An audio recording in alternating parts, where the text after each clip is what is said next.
నేననేటువంటి శక్తి ఎప్పుడూ ఉంది. కాసేపు ఉండిపోయేటువంటిది ఈ శరీరం, ఈ సగుణం అంటున్నాం, రూపనామం. సగుణం అంటే ఏమిటి? రూపం, నామం. అందుకని నిర్గుణతత్వాన్ని నమ్మకంతో ఈ శరీరం మీద అపనమ్మకం పెట్టుకొని మనసు మాట నమ్మకండగా మోక్ష మార్గంలో ప్రయాణం చేయడానికి మోక్షం జ్ఞానంగా వీడు ప్రయాణం చేయాలన్నమాట. బ్రహ్మం జ్ఞానంగా. చదువు నాన్న.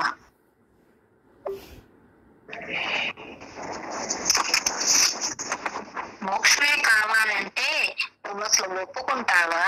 అలా చేస్తావా?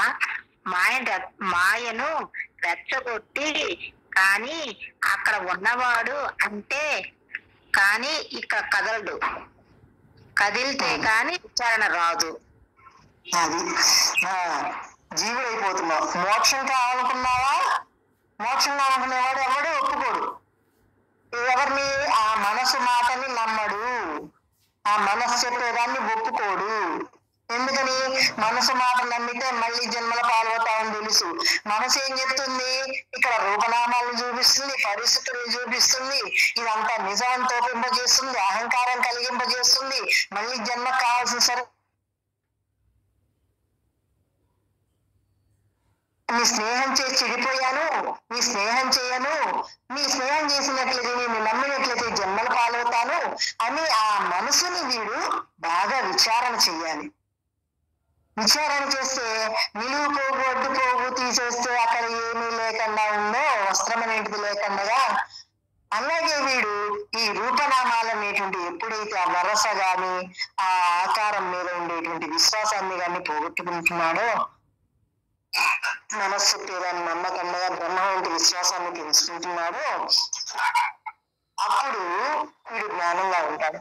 అసలు ఇలా వీడు కదలటానికి కారణం ఏమిటంటే వీడిలో ఉన్నటువంటి వాసన ఆ గింజగా ఉండి, ఆ గింజ కనుక భూమిలో ఉంటే ఎప్పుడైనా వర్షం పడినప్పుడు మళ్ళీ మొలకెలా వస్తుందో, ఇక్కడ ఉండేటువంటి పరిస్థితులు పరిస్థితులకి ఈ వాసన అంతర్గతంగా ఉన్నటువంటి వాసన బయటికి వచ్చి అవతల వాడి గుండా ఆ సందర్భం మాటలు రానిచ్చి లోపల వాసన దాని మీద ఆ వాసన బయటకు వచ్చేస్తుంది అనమాట. రెచ్చగొట్టినట్లుగా చేస్తుంది. ఇదంతా ఎవరు చేసేటువంటి నాటకం? ఆ మనస్సు చేసేటువంటిది. ఎదుటి వాడిలో అయినా అదే మనసు, ఈ శరీరంలో అయినా అదే మనసు. అంటే మనసు మాట ఎప్పటికీ నమ్మకూడదు. మనసు మాట నమ్మినట్లయితే మోసపోతాము. ఆ మనసు చేతిలో మనసు మనం మోసం చేసే వాళ్ళు బయట ఎవరూ లేరు. మన మనసే మనల్ని మోసం చేస్తుంది. అటువంటి మనసు మాట నమ్మినట్లయితే నష్టపోతాము. ఎవరు నష్టపోవాలని చూడరు కదండి. వివేకవంతుడైనటువంటి వాడు నష్టపోవడానికి ఇష్టపడడు. మామూలు వాడు కూడా ఎవడు ఇష్టపడడు. అందుకని ఆ మనసు మాట నమ్మకంగా వీడు బాగా విచారణ చెయ్యాలి. చదివినానా?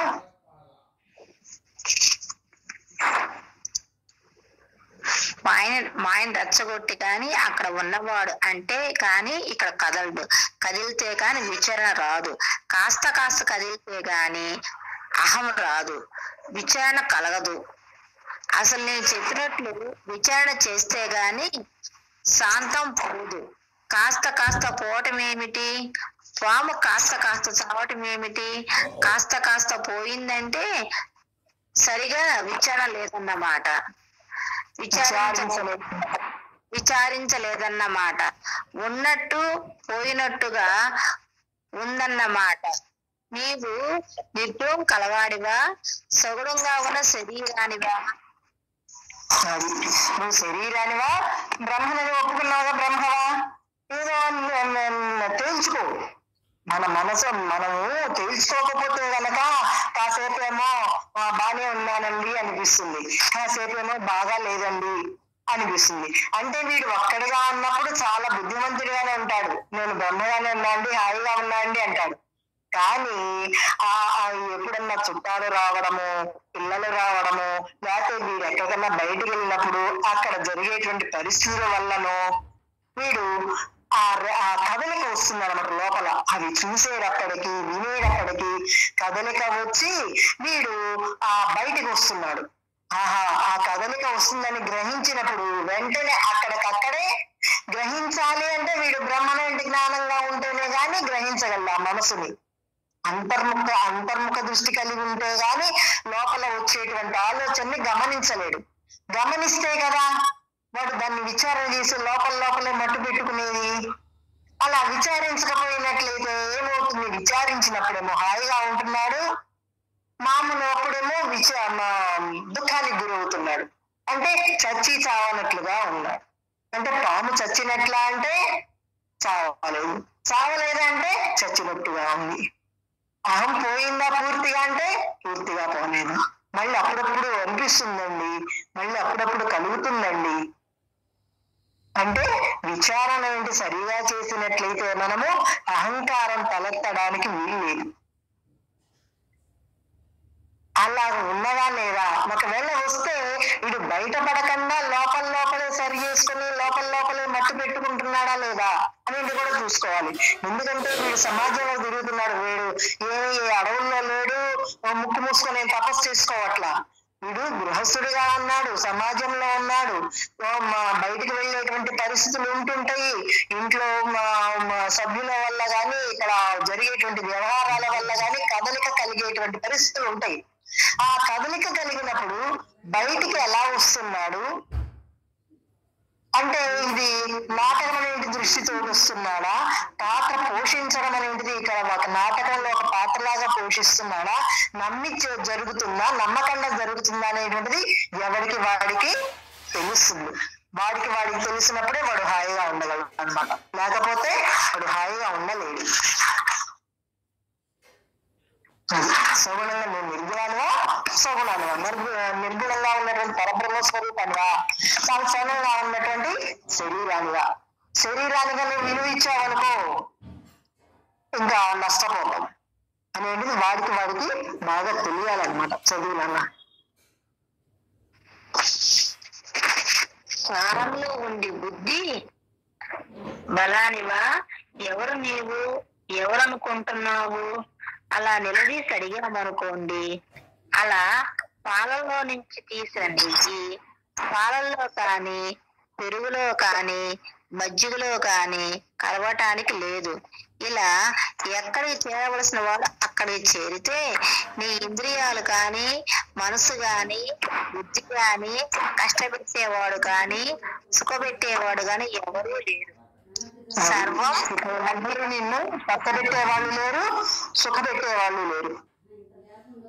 అంటే ఆ పాలన నుంచి వచ్చినటువంటి దాన్ని కాచి చల్లార్చి తోడేసి మజ్జిగ ఆ ప్రాసెస్ గా వచ్చినటువంటి నెయ్యి మళ్ళీ మజ్జిగతోటి కలవదు, పాలతోటి ఎలా కలవకుండా ఉంటుందో మనం కనుక సరైన విచారణ చేసినట్లయితే ఇక్కడ జరిగేటువంటి పరిస్థితులకి కలవకుండా ఎప్పుడూ బ్రహ్మనేంటి జ్ఞానంగా ఉంటాడు, మోక్ష స్వరూపం ఏంటి ఆ జ్ఞానంగా ఉంటాడనమాట.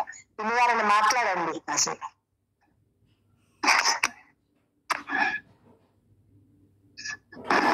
మ్యూట్ తీసేసి మాట్లాడండి పిన్ని గారు.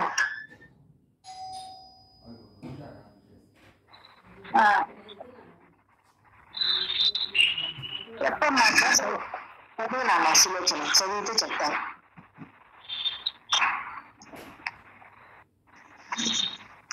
సర్వం కలియుగం బ్రహ్మ అని అంతా బ్రహ్మగానే ఉంది, అంతా బ్రహ్మ పదార్థమే. ఇదంతా కళ్ళ. ఇక్కడ చుట్టాలు బంధువులు పిల్లలు ఇంతమంది ఉద్యోగాలు విమానాలు రైళ్లు ఇలా ఉపాధి పెట్టుకున్న నేరానికి ఇవన్నీ ఉన్నాయా? ఇలా ఎప్పుడు తెలివి వస్తుందో అప్పుడు నిర్గుణంలో పరమాత్మ ఉండగలుగుతాడు. ఓ గురువు గారి దగ్గరికి వెళ్ళక ముందు ఇక్కడ ఇదంతా నిజమేని అనుకున్నావు, నమ్మావు. ఆ నమ్మకంతో నేను అక్కడేమో ఉన్నాను లేకపోతే ఎన్నో ఏవో కొన్ని వరుసలు పెట్టుకొని లేదా నా ఫ్రెండ్ అను లేదా నా తోడుపాటు మా పక్కింటామను ఏదో ఒక వరుస పెట్టుకొని మనం ఇక్కడ కాలక్షేపం చేస్తున్నాం, అంటే జీవిస్తున్నాం. ఎప్పుడైతే గురువు గారి దగ్గరికి వెళ్ళి ఆ మంత్రాన్ని అహం బ్రహ్మాస్మి, నేను మా శరీరం కాదు, నేను బ్రహ్మని, బ్రహ్మ అంటే బ్రహ్మపడటం అనేది లేదు, నేను సులోచనని కానీ వీడు అక్కయ్యని కానీ అమ్మయ్యని కానీ ఇలాంటి భ్రమలు పడని స్థితికి వెళ్ళాడు.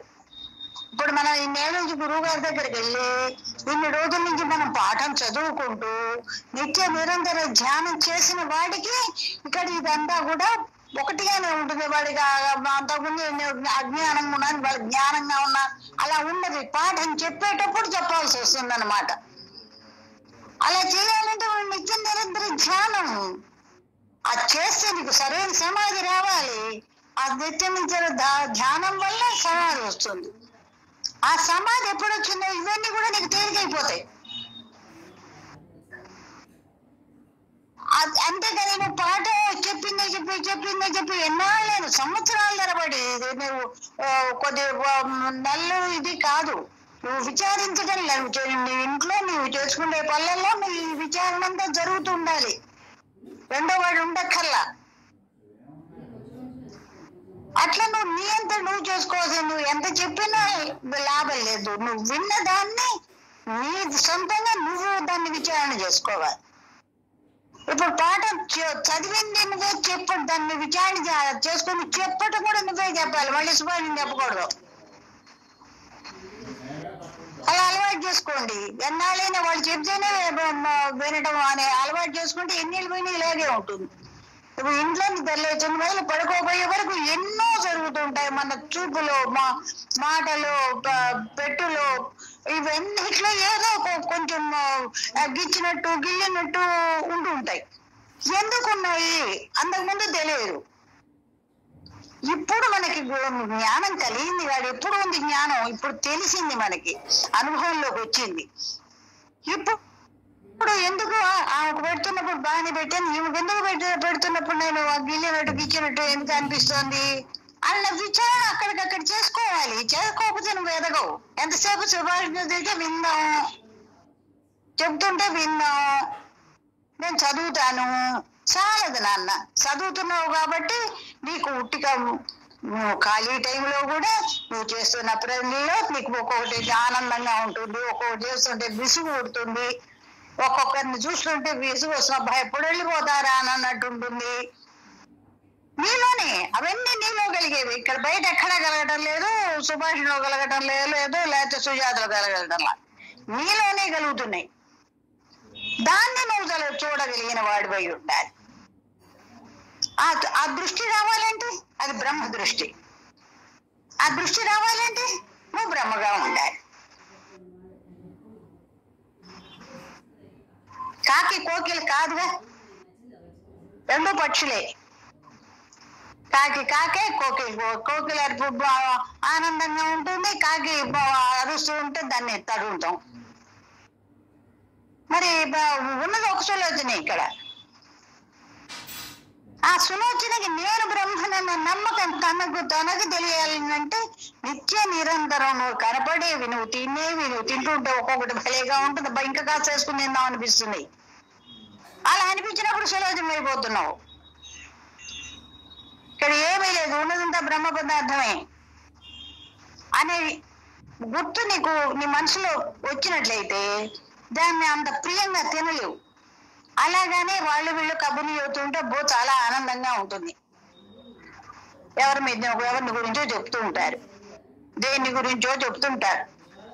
వింటుంటే వినడానికి చాలా ఆనందంగా ఉంటుంది. కానీ ఒకటి కూర్చోకూడదు, ఒకరి నుంచి వెళ్ళిపోవాలి. వాళ్ళని మానొద్దని చెప్పకూడదు. వాళ్ళు మానరు. నీకు ఇష్టం వెళ్తే అవతల పోమ్మా.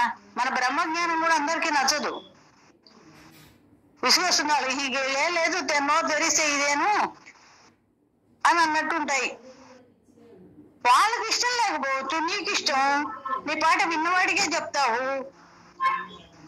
అలాగే నువ్వు ఆ మెళుకు, అదే తెలివి. అవతల వాడికి చూపుట్టే పని నువ్వు చేయటం దేనికి? నీకు చూపుట్టే పని చేస్తే నీవు ఒప్పుకోవు కదా. కాకపోతే దానికి దీనికి ఒకటే ఆధారం. ఆ విసుగు పెట్టడంలో ఇవి మనసు యొక్క దాని ఆహార విహారాదులందు ఉండేటటువంటి ఇష్టము అయిష్టము అనేటటువంటి వాటి వల్ల కలిగేది. బ్రహ్మగారి గురించి చెబుతుంటే అసలు విసుగు పెట్టడం ఏంటి? నిన్ను గురించే కదా చెప్పడం, ఇంకెవరి గురించి చెప్పట్లేదు కదా. అది ఎప్పుడు నిత్య నిరంతరం బజార్లో వస్తున్నా చేస్తున్నా కూడా పోతాను, బజార్లో వెనక పడతాము అన్న భయం కూడా అనిపిస్తుంది. తర్వాత అట్లా అక్కడ బయలుదేరిన వాళ్ళ ఇంటికి వచ్చిందా ఇంక అసలు తెలివి ఉండేది కాదు. మరి అట్లా అయినా కూడా మా గొప్పతనం కాదు, మీరు చేసిన ఇదనమాట సాధన. ఆ సాధన నేను చేస్తున్నానా లేదా? నేను రోజు పోయి 12 గంటలకు పాఠం చదువుతున్నాను, చదివినప్పుడు బాగానే తెలుస్తున్నది, బాగుంటున్నది. కానీ నేను అలా ఉంటున్నానా ఉండటం లేదా? నాకు లోపల కలిగేటటువంటి దీన్నంతా కూడా భీమత్వం అంతా కూడా నీకు తెలుస్తుండాలి.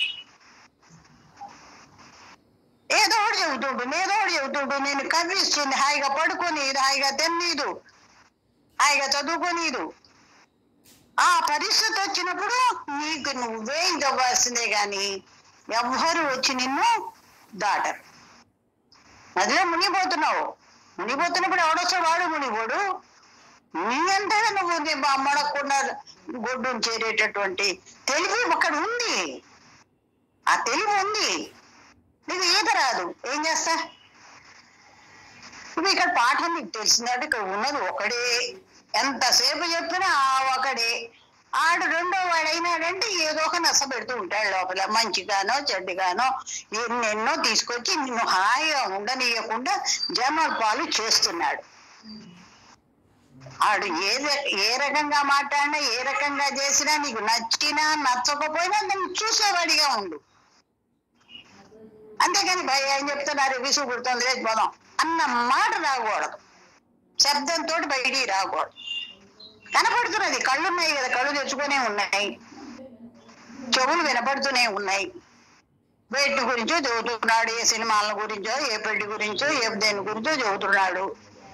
నీకు నచ్చట్లా, నీకు నచ్చకపోతే అక్కడి నుంచి లేచిపో, లేకపోతే మంత్రం చేసుకో. అంతేగాని అవతల వాళ్ళని ఆపే పరిస్థితిని మనం తెచ్చుకోకూడదు అన్నమాట. ఏ మాటకైనా, ఏ మంచి మాటకి చెడ్డ మాటకి అన్నిటికీ కూడా కారణం ఆ పరమాత్మే.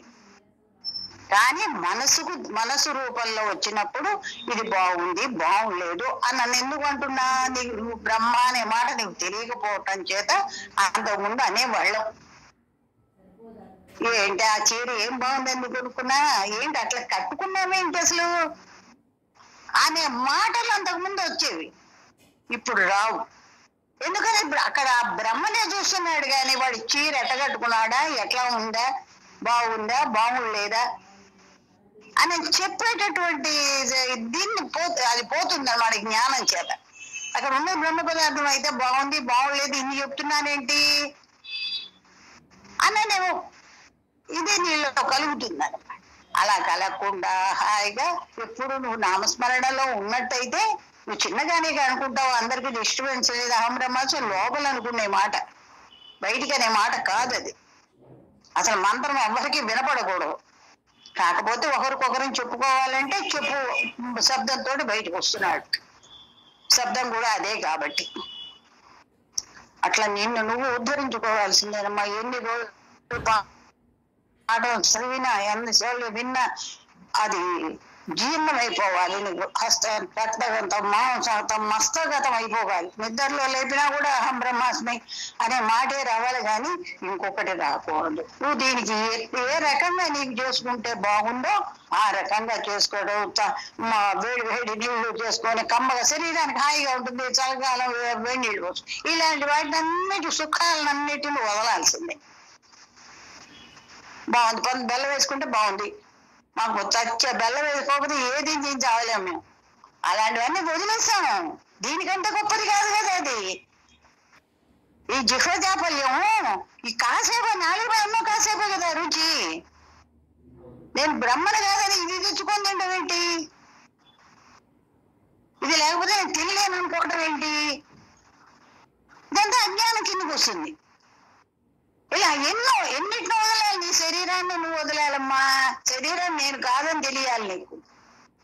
దానికి నొప్పి పుడుతుంది, దెబ్బలు తగులుతూ ఉంటాయి, తిట్టేవాళ్ళు తిడుతున్నారు, కొట్టేవాళ్ళు కొడుతున్నారు, ప్రవాహ వేగంలో ఇక్కడ పరిగెత్తి పోతున్నది కాలం.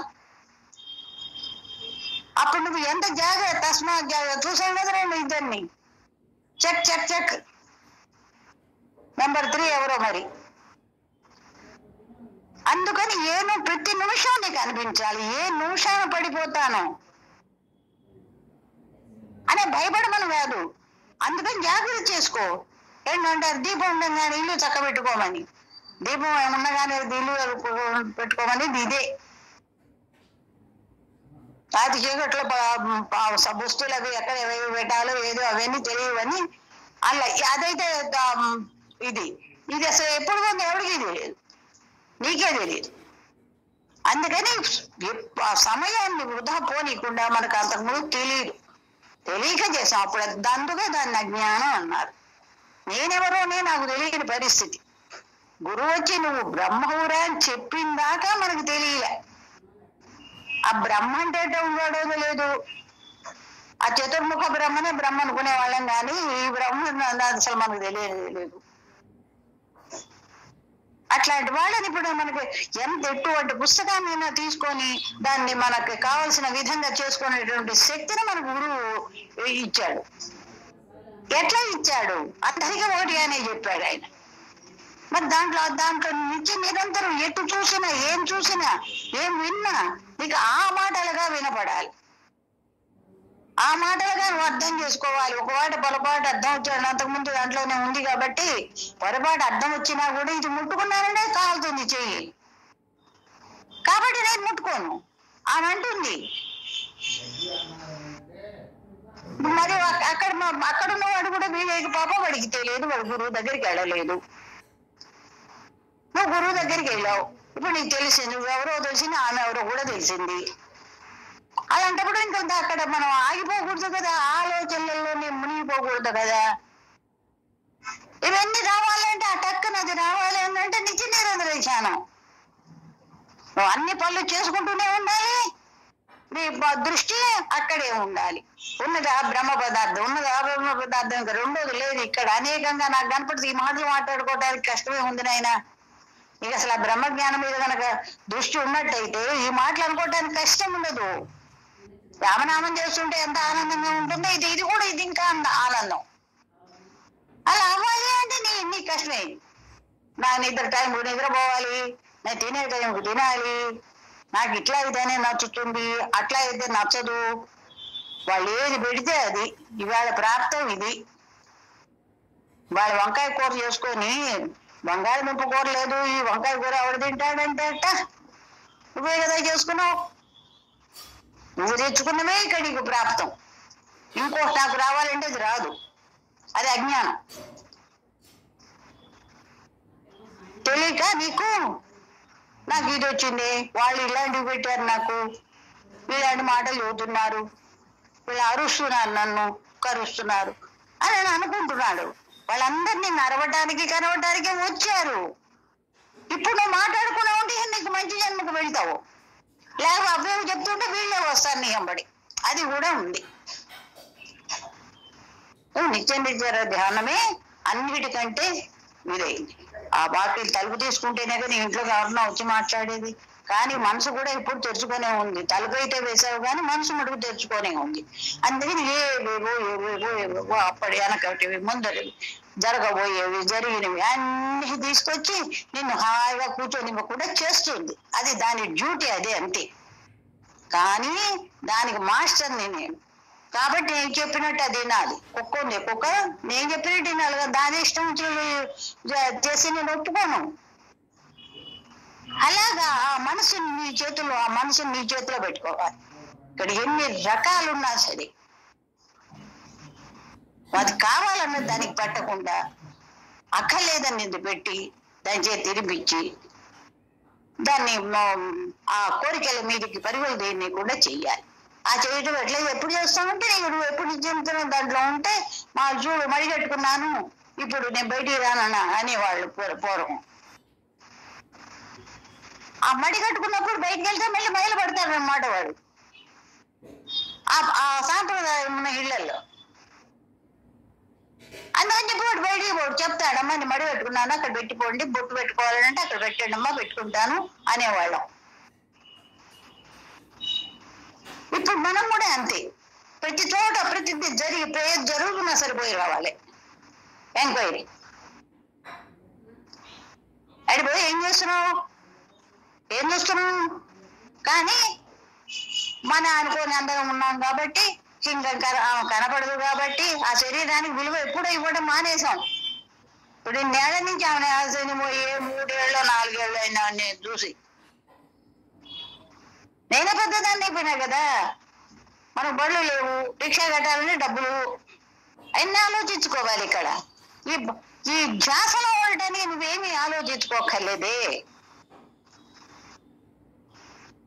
మన పక్కన ఇప్పుడు ఇంకోళ్ళు కావాలి, ఇవన్నీ లేనప్పుడే నీ శక్తి నీ చేతిలో ఉండి ఎక్కడికి వెళ్ళగలిగి, ఎక్కడికి ఏం చేయాలన్నా అన్ని నువ్వు అనుకున్న విధంగా చేసేవాడివి.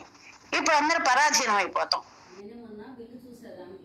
అప్పటిదాకా నువ్వు ఆగకూడదు, ఇప్పుడే తెలుసుకోవాలి అన్ని. నీ కోరికలన్నీ నీకు శక్తి ఉన్నప్పుడే, నీ చేతిలో డబ్బు ఉన్నప్పుడే, నీ మనసు చక్కగా ఉన్నప్పుడే అవన్నీ తీర్చుకోవాలి.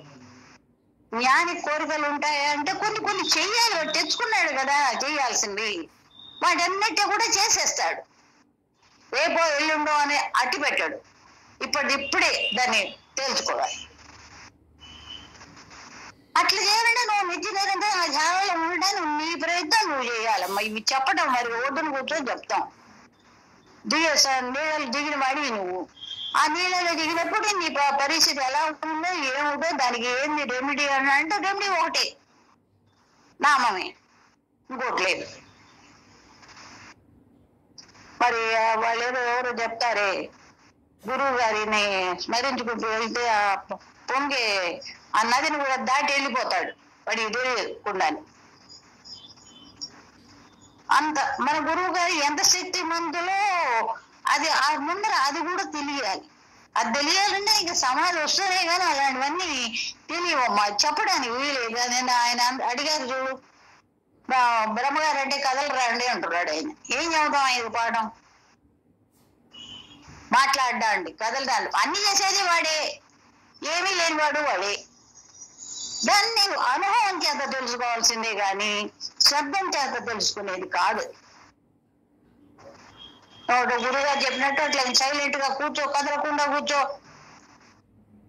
ఈ శరీరాన్ని దాన్ని క్రమశిక్షణలో పెంచు, అంతకు ముందులాగా ఉండకూడదు. క్రమశిక్షణ కావాలి. కూర్చున్న పడికే పోతాను అటు బాత్రూమ్కి వెళ్తాను, లేదా మంచినీళ్ళు తాగుతాం, లేదా అది కాస్త వినొద్దాం. ఇలాంటివి ఏమీ లేనటువంటి స్థితిని ఆ శరీరాన్ని తయారు చేయాలి. అక్కడ ఎవరు ఏమన్నా కానీ కూర్చుంటే బస్సులు వీసులు ఎట్లా అర్చుకుంటూ పోయేవు.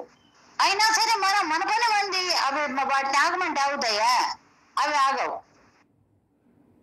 వాటిని వినకుండా మనం ఉండగలిగే శక్తి మనకు గురువుగా ఆ శక్తి ఇచ్చిన శక్తిలో ఉంది. ఇదేనమ్మా పాఠం అంటే. ఇది ఎంత చెప్పినా ఇది నిన్ను నువ్వు జాగ్రత్త చేసుకోవటం. గురువు ఇచ్చాడు, ఆ ఇచ్చిన దాన్ని నువ్వు సద్వినియోగం చేసుకోవాలంటే ఇలాంటివి కండిషన్స్ అన్ని పెట్టుకోవాల్సింది. బాలింతైనప్పుడు నువ్వు అన్ని తింటాను, ఎక్కడికంటే వెళ్తామంటే ఊరుకుంటారా? దానికి 10 మంది ఉన్నారు, ఇక్కడ నువ్వు ఒక్కటివే ఉన్నావు. నిన్ను నీవే దాన్ని కాపాడుకోవాలి. టైం అయిపోయిందా? అదే ఇదే పాఠం. నిన్ను నువ్వు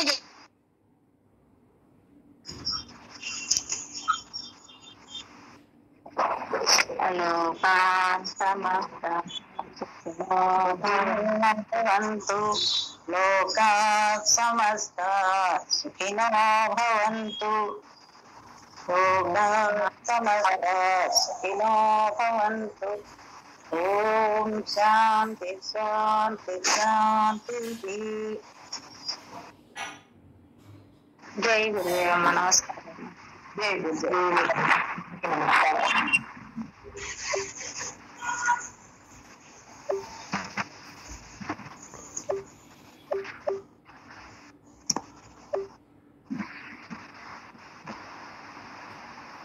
ఏమండి ఉన్నారా సులోచన గారు? సువచ్చలామ్మ గారు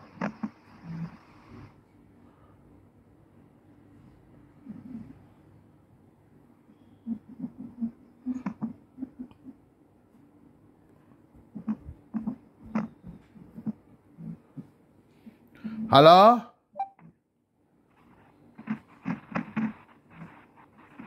జై గురుదేవ.